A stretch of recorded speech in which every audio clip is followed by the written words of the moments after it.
Woman don't suffer, lower everybody. Suffer, suffer for enjoy forever. Money no like woman, woman no like woman. She no be like water. We also say welcome to our viewers and thank you for tuning in this morning.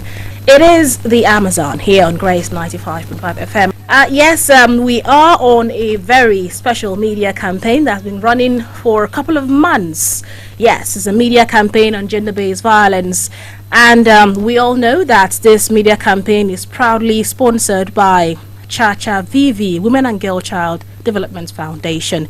They have been doing a tremendously impressive work in the sensitization and awareness on issues concerning the woman, and of course making giant strides in improving the awareness on the issues of the woman. And this is where we are going to kickstart today. Can you let us know, in some very definite terms, how has the Ministry of Environment ensured assessment of these campsites, and that set up alongside SEMA interns, and of course in terms of safety for women and girl child? So these camps that have been set up, how has the ministry ensured that it's easily accessible for women and girl child especially?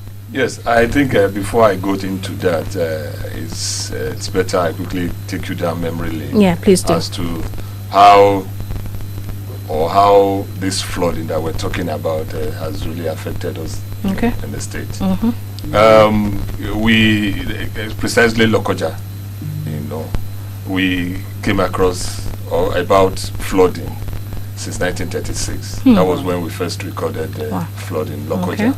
And through that, the one of 2012 was the one that actually, caught everybody unaware, and it really left a very large devastation on the people and the properties and whatever, even farmlands gone that time. And so that of 2012 came, and we were battling with it. 10 years later, that's 2022 again, last year precisely, we recorded another one, and that one equally, the effect is what we are still battling with at the state, because it's something the state alone cannot already cater for. And so we as a ministry has a committee in place.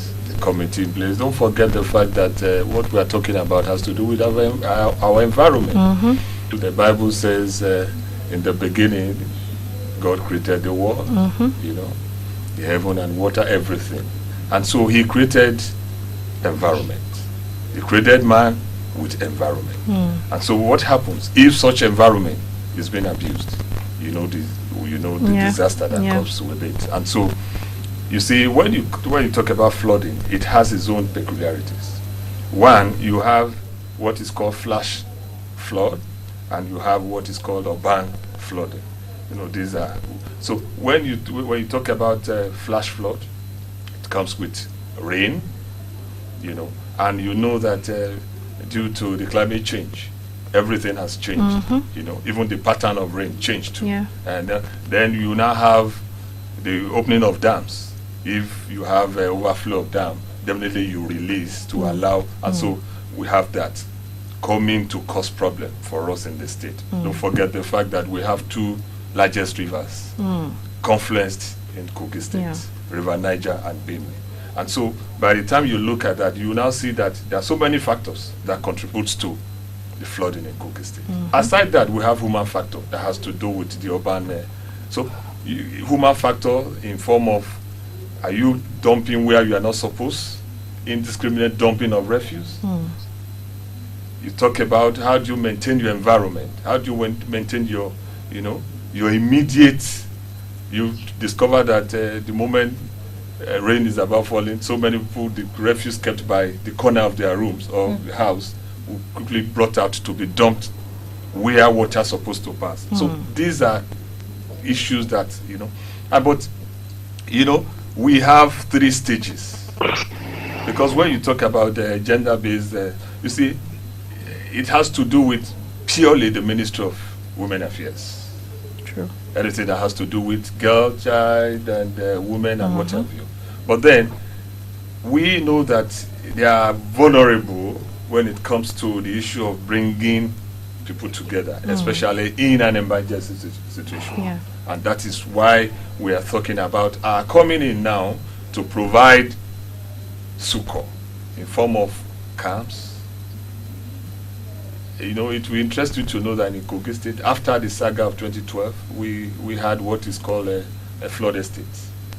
Okay. In that flood estate, you have so many buildings there, you know, that was given to victims of that time. And so we equally have a hostel, we call it flood hostel. That flood hostel, if you go there now, you see we are trying to prepare the place again for this coming, because whether we like it or not, Kogi State will always be on the red alert by our geographical location.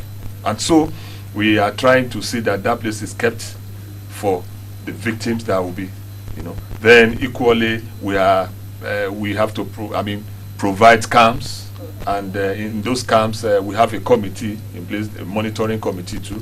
So it's a kind of a tripartite arrangement that you have SEMA, you have Minister of Health, you have Minister of Water Resources, because in all of these camps, there's no how you will not see health-related issues.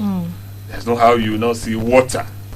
At least we have to provide, you know, adequate water, and you will now have sanitation.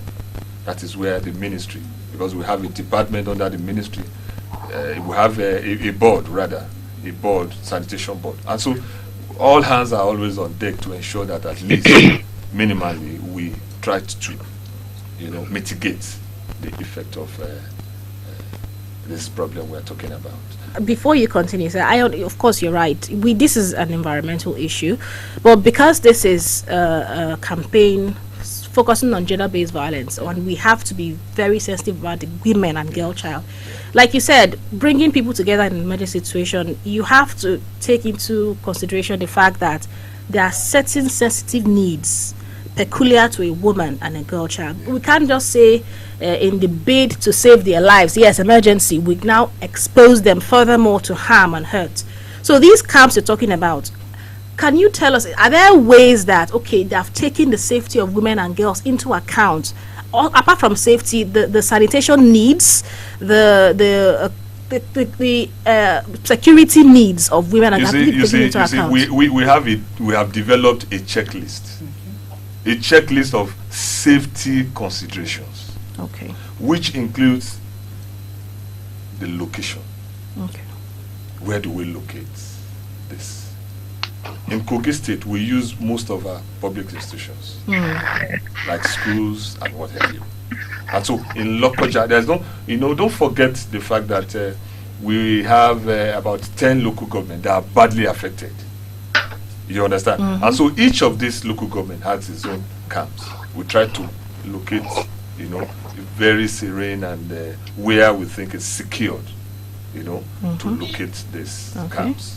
And like I said, in those camps, there are things we consider. So I told you that we have a checklist. You know, you talk about the lighting, the location, the lighting of that place. Is it well lit? Is that because we have a committee, like I said, you know, headed by the general committee is headed by the deputy governor, and so Minister of Environment, Health, Water Resources, SEMA are all members, you know, of that committee. And so we try to ensure that at least the camps we set up are, you know, well lit. And aside that, we try to look at the security. We try to provide adequate security to them. And again, you talk about, we try to look at spacing, you know, spacing, because you just have to, you can't keep, it's at times risky when you keep both genders, you know, together in a particular place. So we try to space, we try to, you know. Then you talk about the health of, you know, and that's why the issue of waste management comes in. You know, you should have a proper waste management that has to do with how do we evacuate, you know. Don't forget the fact that we have to make provision of toilet facilities. 24 hours that, though it might be a temporary one, but then it has to water, to flush, and to, easily women can contact toilet diseases. And so we try as much as possible to ensure that all these things are being taken care of. And that is why we are telling you that as a state, because my governor, Alhaji Yahya Bello, will always say that he wouldn't want any life lost. And so that is why we ensure that at that particular moment and time, all hands are always on deck to ensure that at least we mitigate to a reasonable length the problem we are talking about.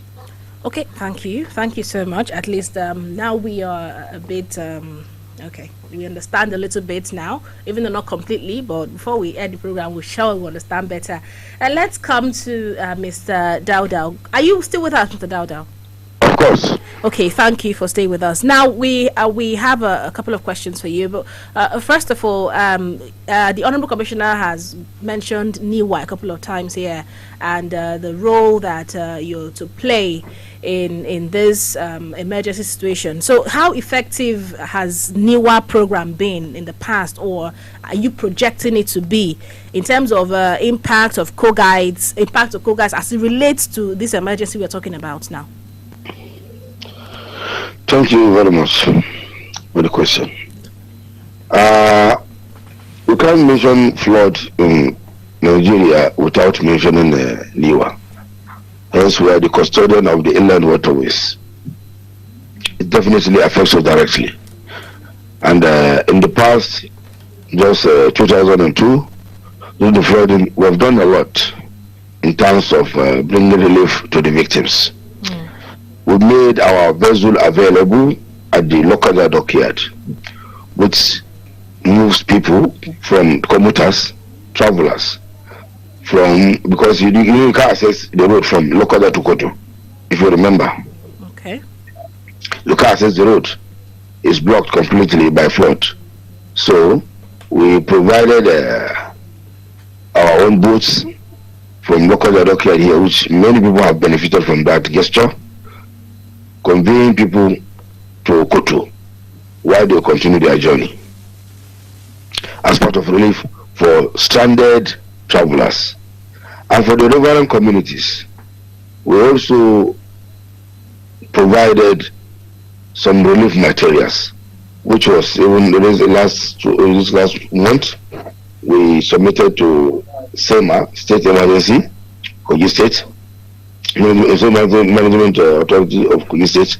We submitted 200 bags of maize and 200 bags of rice, 200 cartons of needle, and 200 gallons of vegetable oil as a relief to flood victims from the riverine communities. And also, when we talk about flooding, as I said earlier, you can't say flood without calling NIWA. It's not about Kogi State alone. It's not about Lokoja. It's not about Kogi State alone. The worst hit state last year was about 11 states. It comprises Jigawa, Taraba, Niger, Benue, Kogi, Edo, Bayelsa, Rivers, Anambra. So all these states, will make sure that we reach them in terms of our relief materials. I can remember some journalist called me that last year from Bayelsa that why are you just providing free boat services in Lokoja alone? Is the Lokoja worse hit than other states? What of in Bayelsa? Which will quickly zoom into action to do that. So based on our last year experience, it gives us a very good stand to be very, very proactive this time around. We have set committee, we have made our boats now ready in all our 22 area offices. Or where we have river, the likely flood could be there based on the NEMA and the NIWA also reveal of the flood this year. We have made our vessels available for any emergencies and we have made contact to the rural community, one-on-one contact. This time around, not through the media alone, no, one-on-one contacts. Our area offices have reached to those rural communities because they are under our jurisdiction. Reach to the area offices, reach to the rural communities, tell them to evacuate quickly before the flood overcome them. So these are part of things that we intend doing. And also, even to let you know, next week we are going to meet with the DG NEMA for collaboration on relief emergencies for the victim of flood, anticipated flood 2023. Because we can't just be seen in Lokoja, because we are all nationwide. Our inland waterways authorities, as the name applies, we have 22 area offices across the nation, and our waterways also across 28 states. So we need to be seen in all these places. So as we are preparing for Lokoja, at the same time we are preparing for other states. Thank you. Okay, thank you, sir. First of all, thank you, and thank you to the agency for what they've been able to do in the past. But you, when you were talking, you mentioned relief materials a lot.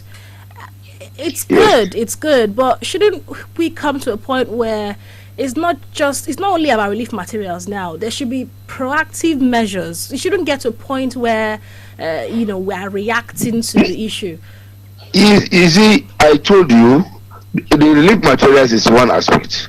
The other one is we are participating in the emergency aspect of it. To start with, everybody knows and agree that flood is a natural disaster. As you introduced in your program, as my friend there, the Honorable Commissioner, explained more, everybody knows it's natural disaster. To start with, you don't have control over it. So now, what should we do if it happens? We believe it's natural. Based on that, we have been proactive this time around than before. We have reached the relevant committee to tell them to move on. The state is providing location for higher playing ground for the victims. Now we have reached them on sensitization. They should move. They shouldn't wait until the flood overcome them. You said the state is providing locations. Do people know where these locations are? Do they have access to the locations? We are collaborating with the state. Okay, thank you. I think Honorable Commissioner has something to say. Please go ahead, sir. All right. I want to appreciate my brother. In fact, I received some of the relief materials they brought. Newa, and honestly, we appreciate that. And like I told them that we are in for another show now, and so they should be ready at least. But by and large, they have contributed immensely. Like I said, there has been stakeholders' involvement. It's not something, like I told you, it's not something the state alone can do, and so or can handle. And that's why we are collaborating with other agencies. For example, NIWA, like he rightly said, honestly, so many relief materials, life jackets, and boats. They gave us during the last experience. In fact, at that point, he was talking about that's the Lokoja Kotonkarfi axis. In fact, for days there was a vehicular, stoppage of vehicular movement, and so it's a total halt that time. And we know the economic effect on us, not as a state, even a country at large, because we discovered that so many goods being taken from south to north are there. Some even got rotten and what have you. And so this time around, we try as much as possible, having identified that very particular spot. As a state, we are in partner with Hyperdeck. Hyperdeck is another commission of the federal government. And so we are in partnership with them to ensure that that problem at that very point is being, to a greater extent, being ameliorated. And so we try to build or to channel, because the community itself, Kotonkarufi, lacks channelization. And so what we try to do is to channel this water so that what we experienced last year, it's possible we may not experience it this year. Yes, that I can assure you. Then aside that, you know, you have a provision of edible and non-edible items, you know, in form of palliative, you know, in form of bringing succor to these affected victims. He just mentioned something that location. Yes, you know, I mentioned it earlier. We give locations, and most of our locations are always public institutions. You understand, like schools and what have you, because these are, aside the fact that we have, like I told you, a permanent place that we call flood estate, where you have hundreds of houses and hostels, and so these are, and in all our local government, for example, in Ibaji happens to be the highest producer of rice in the state, but you now know that what happened last year got all their farmlands destroyed, and you know, the entire local government was underwater. And so what we did was to move them. You know, we have been now, like I said, we have 3 stages of our activities. We have pre, we have during, and we have post. The pre is what we are currently doing, sensitizing the people, creating awareness, educating them that they don't have to wait till it happens for them to relocate to a higher ground. And the question has always been, where do we go? Where do we go? But I kept telling them that their life first, your life first. Yeah. You have to just move from that danger zone and relocate to a higher ground. They said, what about their buildings and what have you? Honestly, I told them, if they have genuine paper, they should take it to Bureau of Lands. They will give them another land. That is if truly they have genuine papers. Okay. You understand? Because you discover that the people who even build along the coastal lines are not genuinely, you know, allocated. Okay. So the problem has always been that where do we relocate? I will always tell them, go to a higher ground. Some will tell you that because of economic activities like the water people, fishermen, you know, fish farmers, let me put it that way. You discover that they go to Jamata towards Kotonkarufi axis. Year in, year out, you see people moving their things up. After water receding, you still see them going back. They will tell you that they cannot just move because that is their source of livelihood. You go to a place like Ibaji local government, you go there for sensitization, you go there for, you know, to create the awareness. What you meet there is that the place is their ancestral home, so they cannot leave. And so, what do we do? Okay. A lot of talk has been happening on the inevitability of this natural disaster. So, I want to bring you back to activities in the camp now. Let's just touch on that before we open our phone lines. We get a lot of reports on women and girls being assaulted in the camps. And when you were talking, you mentioned you were collaborating with some agencies, Ministry of Health, NIWA. I didn't hear you mention any security agency that you collaborate with. So, because if there is no adequate security in these camps, there will be so many cases of assault against women. So, what are your plans in that department, in that area of security, to mitigate against assaults in the camps, and even after we have people rape, you know, sex for food and all that? So, what are your plans for that, sir? I think if I know you are, if not, you are not a co-guide, you must have stayed in Kogi State for quite a lot.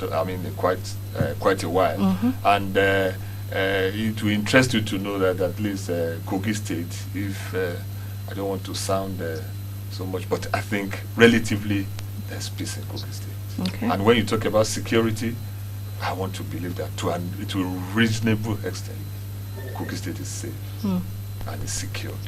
And so that extends to anything we do. Okay. You see, during our camps, you see all the security agencies. I told you that we have a committee. SSA, State Security Advisor to His Excellency, is a member of that committee. Good. and he's always in charge of anything that has to do with security. Okay. Wonderful. So how secure is our camp? Honestly, is very secure. You see, that helps in putting our minds at rest. Yes. Thank you. Okay, so we're going to thank you, sir, for the work you're doing. Appreciate you, and thank you to Mr. Jibril out there joining us on the phone line. If you're just tuning in, this is Grace 95.5 FM, and we're just wrapping up the program, the Amazon here. This media campaign on gender-based violence, where we have been talking about early and effective response to mitigate GBV. My advice to the those who are building within the new right of ways, they should desist from doing that, because they spend a lot of money keeping their families in those areas under risk. For flooding will come and displace them, then they come back again after every year. It doesn't make any sense. They should please desist from such acts and adhere to the government advice. And I want to use this opportunity also to let the public know that in case the flood comes, we have arranged vessels in all our area offices. It depends on the location you are, where you can call this my humble number, then we will direct you to the nearest area office that will give succor to such kind of strandness. So we are available with life jackets to give our own contribution to the safety of life and properties to Nigerians. You see, he just said something now, and we know that, like I said, the efforts are on, to ensure that at least we tackle this headlong. And going back to even the main issue, the gender-based violence, I think it's something we just have to quickly look into, because we believe that at least all our camps should at least be women and girl friendly. Okay. Yes, the space, like I told you earlier, that there should be space, because we know that this gender needs space, and so we try to create space and to at least make them feel safe and feel supported. We have equally established 24 hours hotlines. Oh, good. Should in case there's any problem, we have hotlines that can be all our camps quickly, and I'm very sure that it will be quickly be responded to. Okay. And so he said something that should in case flood comes, there's no two way about that. Kogi State will always be on the red alert. Like I told you, our readings, the readings we took on the 18th of July, that's about 3 or 4 days ago, the reading we took, on the water level was far different from what we had last year. As at 18th July 2023, we had 6.61 meters. Then last year, 18th of July 2022, last year it was 4.46. So now this year, as at the exact date of last year, we have recorded 6.61, meaning that the water is rising. Wow. And so the people who are still there thinking that it will not come, well, we hope and pray, but then we have to be realistic and be ready to face it.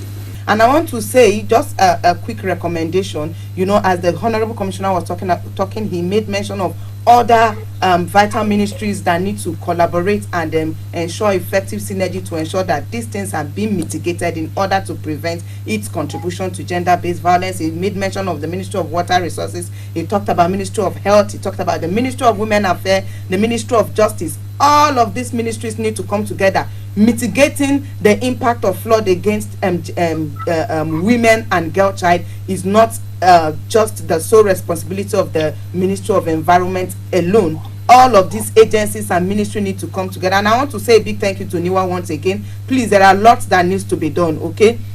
I know NEWA is saddled with the responsibility of constructions. So we are looking at, having a flood resistance structures in the state, so that it will it will mitigate or reduce the impact of flood should it occur, like the Honorable Commissioner has rightly explained to us. And I want to say to all the people, the listeners out there, to those ones that are on the waterline, especially our women, please listen to the advice of our government. Take heed to instructions. Your lives are more important than the palliatives.